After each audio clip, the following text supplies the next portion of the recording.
Together, growing in faith, changing communities.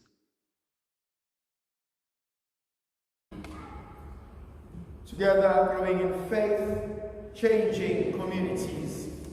My dear brothers and sisters, today I would like us to reflect on the Gospel of Mark chapter 10 from verse 46 to verse 51.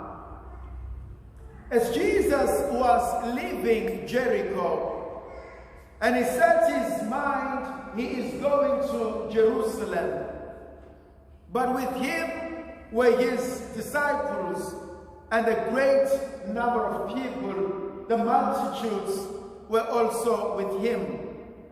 And I just want to pause and unpack that statement for a while. Jesus leaves Jericho. He leaves the past behind. And he sets his mind to go to a new place, to go to Jerusalem.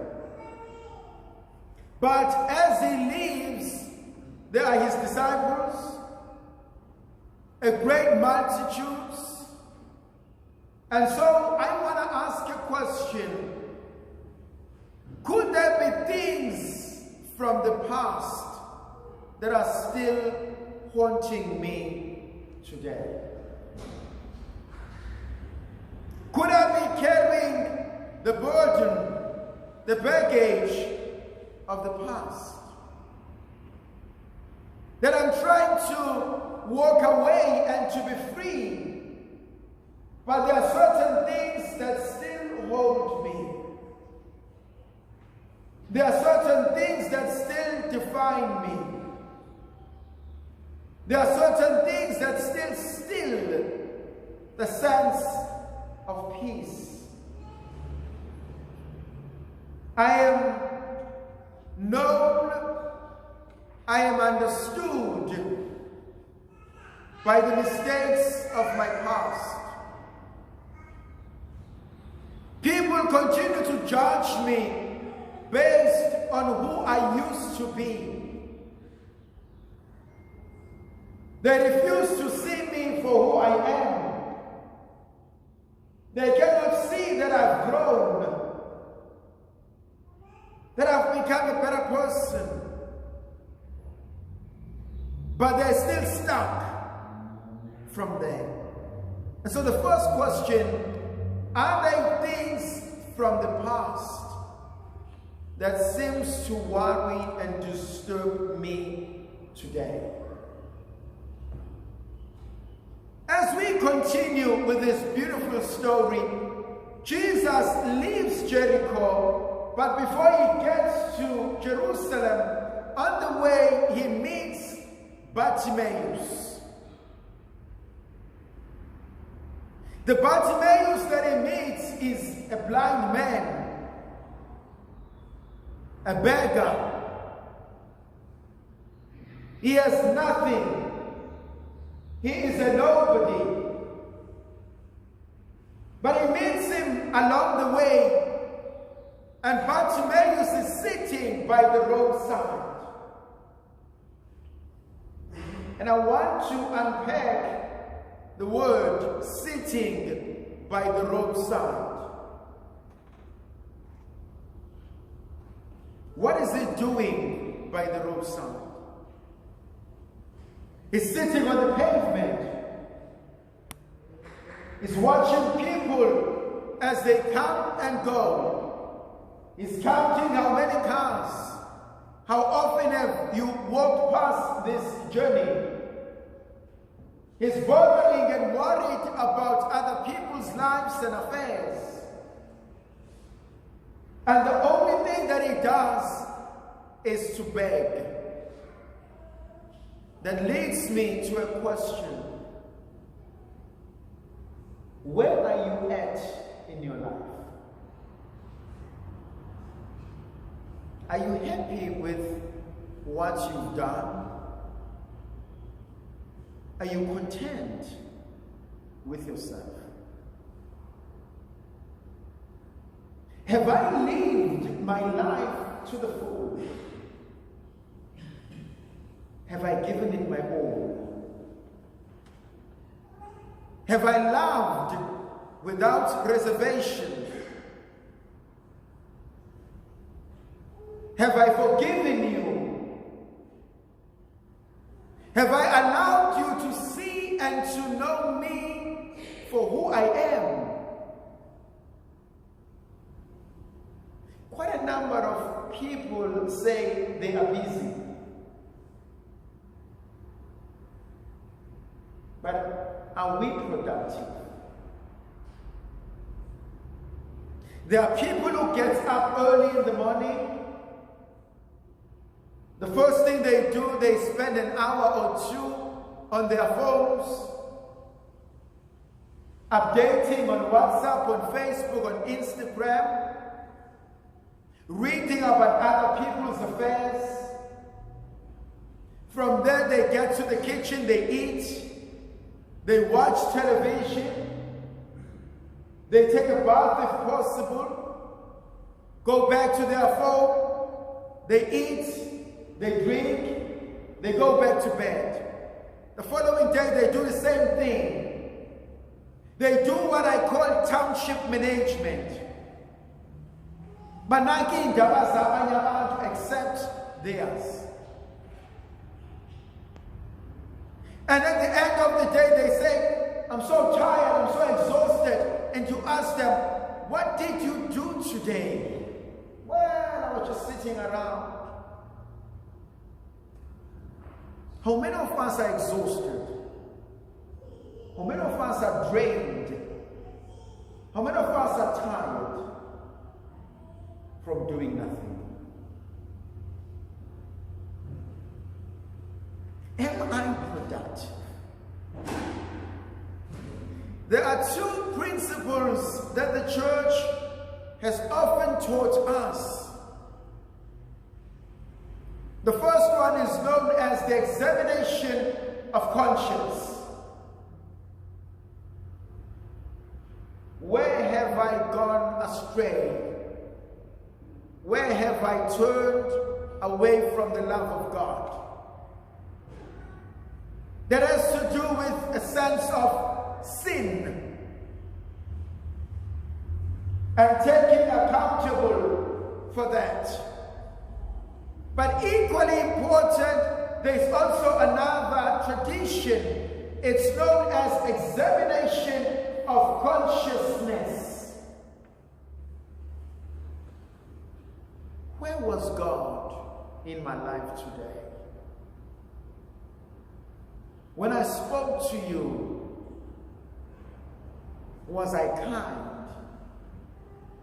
Was I respectful? Did I see the image of God in you? Where was God leading me? My dear brothers and sisters, if anyone in this church or anyone watching this live can say to himself or herself, I have reached my potential of becoming the greatest, you will be lying to yourself. The mere fact that you are still alive, it means God is not done with you.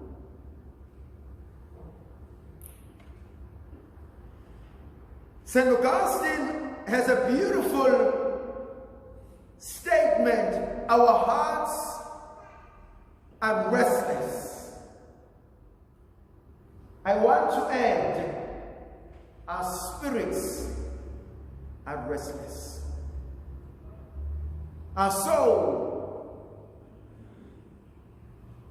souls, mind are restless. My being is thirsting for God. Psalm 42 is quite beautiful. As the deer that yearns for running streams, so my soul is yearning for you, my God. What are you yearning for? What are you longing for? What is your deepest yearning? Put everything aside, put everyone aside, and be honest with yourself. What the hell am I longing for? Why am I here? There are two aspects to this. There's always a debit side and a credit side. Am I adding value into your life?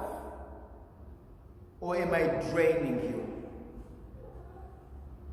Am I an asset or a liability? Am I an income or an expense?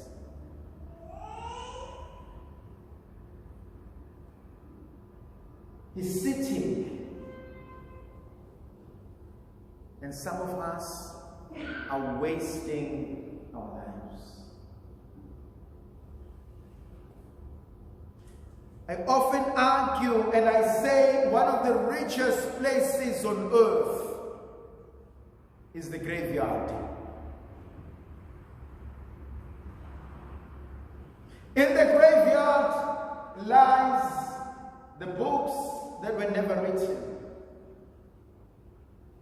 the stories that were never told, the greatness that we never came to see.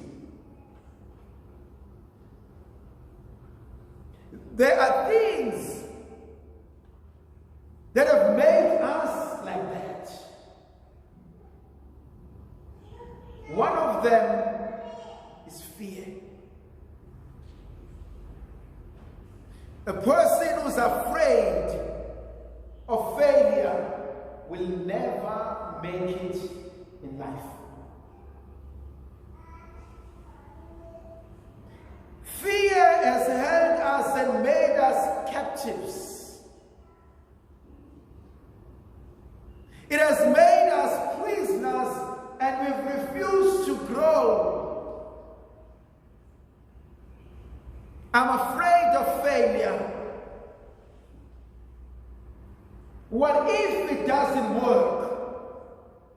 What if it doesn't work? At least you've discovered how not to do it.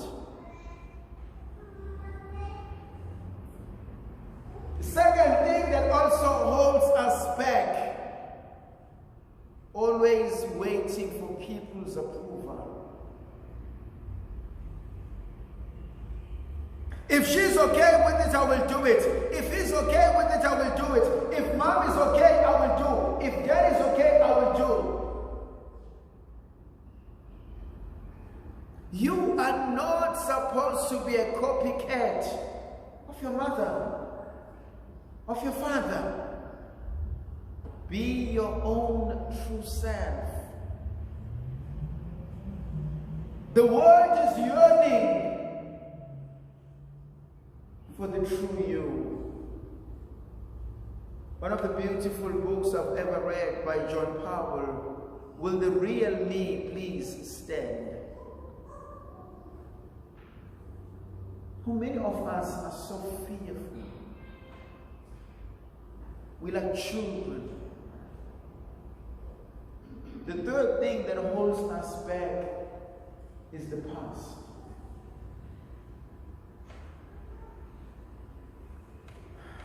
Dear friends, no one is perfect. No one is perfect.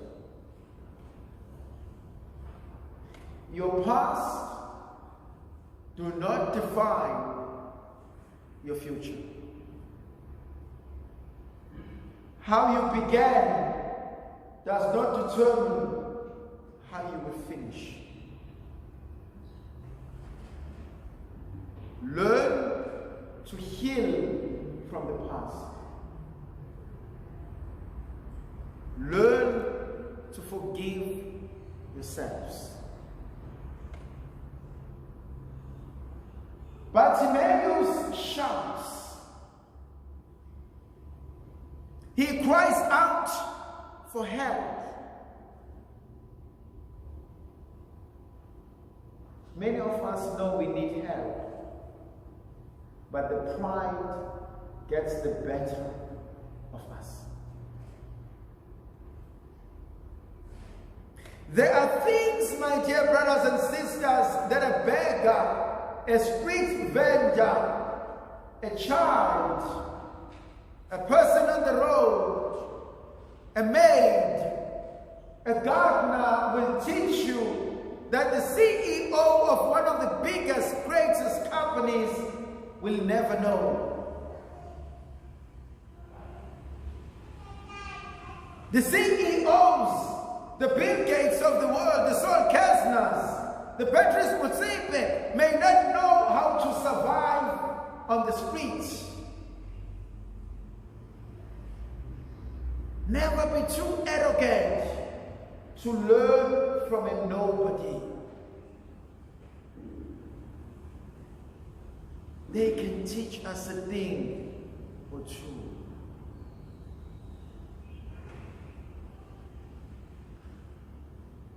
They will know what books can never teach us.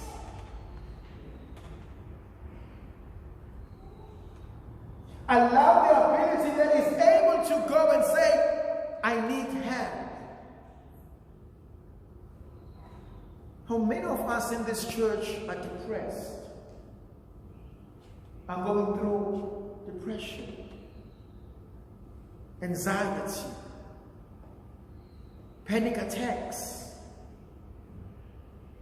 How many of us are fearful? How many of us are alone? How many of us are lonely? And we don't want to ask for help. Even strong people need a shoulder to cry on. It's okay not to be okay. It's okay to be weak. It's okay to cry. It's okay to tell them the center cannot hold anymore. It's okay to tell them, I don't want to be strong today. It's okay to fall apart.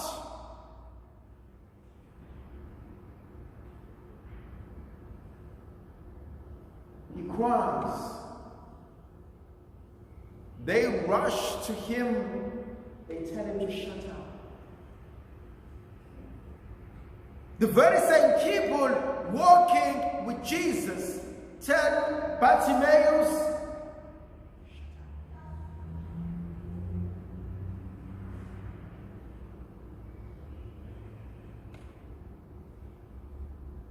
You will be hurt by the people you thought will never hurt you.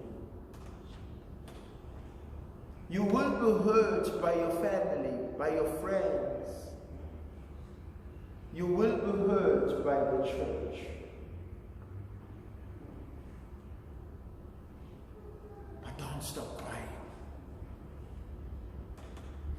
Don't stop crying out for help.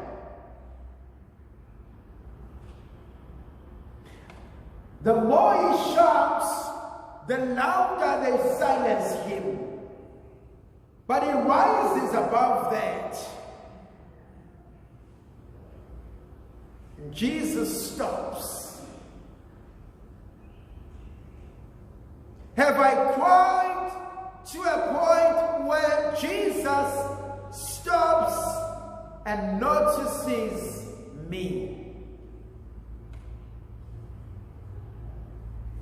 He says, wait, there's a cry. And he says, call. I love what Bartimaeus does. Takes off his cloak and he leaves it and he runs to Jesus. What is it that I need to take off and leave behind?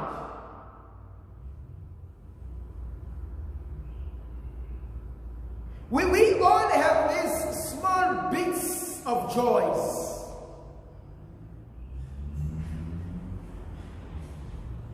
just to satisfy the need for now. I think probably all of us in life, we are psychological junkies. I need something to numb the pain for now. I don't think of tomorrow. So what is it that is giving me false comfort, false hope that I need to let go of?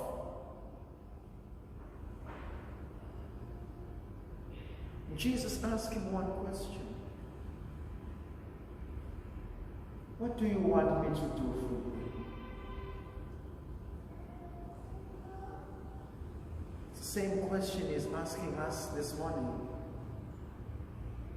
What do you want me to do for you at this Mass?